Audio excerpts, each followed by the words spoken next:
আমরা বাংলাদেশ জাতীয়তাবাদী ছাত্রদলের ৪৬তম প্রতিষ্ঠাবার্ষিকীতে বাংলাদেশের সাধারণ শিক্ষার্থীদেরকে আমাদের ছাত্রদলের পক্ষ থেকে আমরা শুভেচ্ছা জানাচ্ছি এবং বাংলাদেশ জাতীয়তাবাদী ছাত্রদলের প্রত্যেকটি নেতাকর্মীকে আমাদের কেন্দ্রীয় সংসদের পক্ষ থেকে আমরা শুভেচ্ছা জানাচ্ছি। আপনি জানেন যে বাংলাদেশে ৫ই আগস্ট ছাত্র জনতার গণ অভ্যুত্থান পরবর্তী সময়ে বাংলাদেশের একটি সংগঠন যারা গত ১৫.৫ বছর ধরে গোপন তৎপরতার মাধ্যমে রাজনীতি কায়েম করেছে, ৫ই আগস্ট ছাত্র জনতার গণ অভ্যুত্থানের পরে তারা প্রকাশ্যে রাজনীতি করে আত্মপ্রকাশ ঘটেছে, কিন্তু আত্মপ্রকাশ ঘটলেও তারা প্রকাশ্যে রাজনীতি করতে চায় না। তাদের এক ধরনের রাজনীতি যেটি গোপন তৎপরতার মাধ্যমে সবসময় আপনি দেখেছেন, এবং গতকাল তাদের যে একটি অত্যন্ত যে কাউন্সিল হয়েছিল সেটি একটি পাতানো এবং নাটকপূর্ণ কাউন্সিল।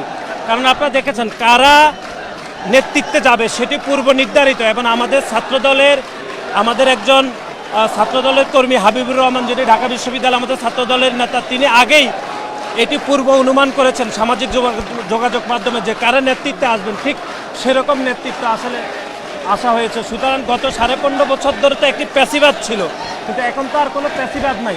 তারপরও আপনি দেখেছেন সেই সংগঠন জনগণকে ধোঁকা দিয়ে, সাধারণ শিক্ষার্থীদেরকে ধোঁকা দিয়ে একটি নাটকপূর্ণ তারা কাউন্সিল করেছে, এবং কাউন্সিলের মাধ্যমে তারা নেতৃত্ব নির্বাচন করে তারা অপর ছাত্র সংগঠনগুলোকে তারা যে নাটকীয়তা উপহার দিয়েছে সেটি সাধারণ শিক্ষার্থীরা তাদের এই নাটকীয়তা নিয়ে ব্যাপকভাবে সন্দেহ প্রকাশ করছে।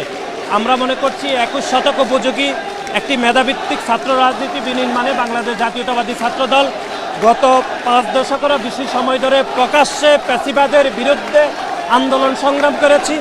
আমরা মনে করি ভবিষ্যতেও যদি বাংলাদেশের ভোটের অধিকার প্রতিষ্ঠা করতে হয়, বাংলাদেশ জাতীয়তাবাদী ছাত্রদল বাংলাদেশের সাধারণ শিক্ষার্থীদেরকে নিয়ে প্রকাশ্যে আন্দোলন সংগ্রাম করবে, গোপনে কোনো আন্দোলন সংগ্রাম করবে না। আমরা এই নিশ্চয়তা আপনাদেরকে দিচ্ছি।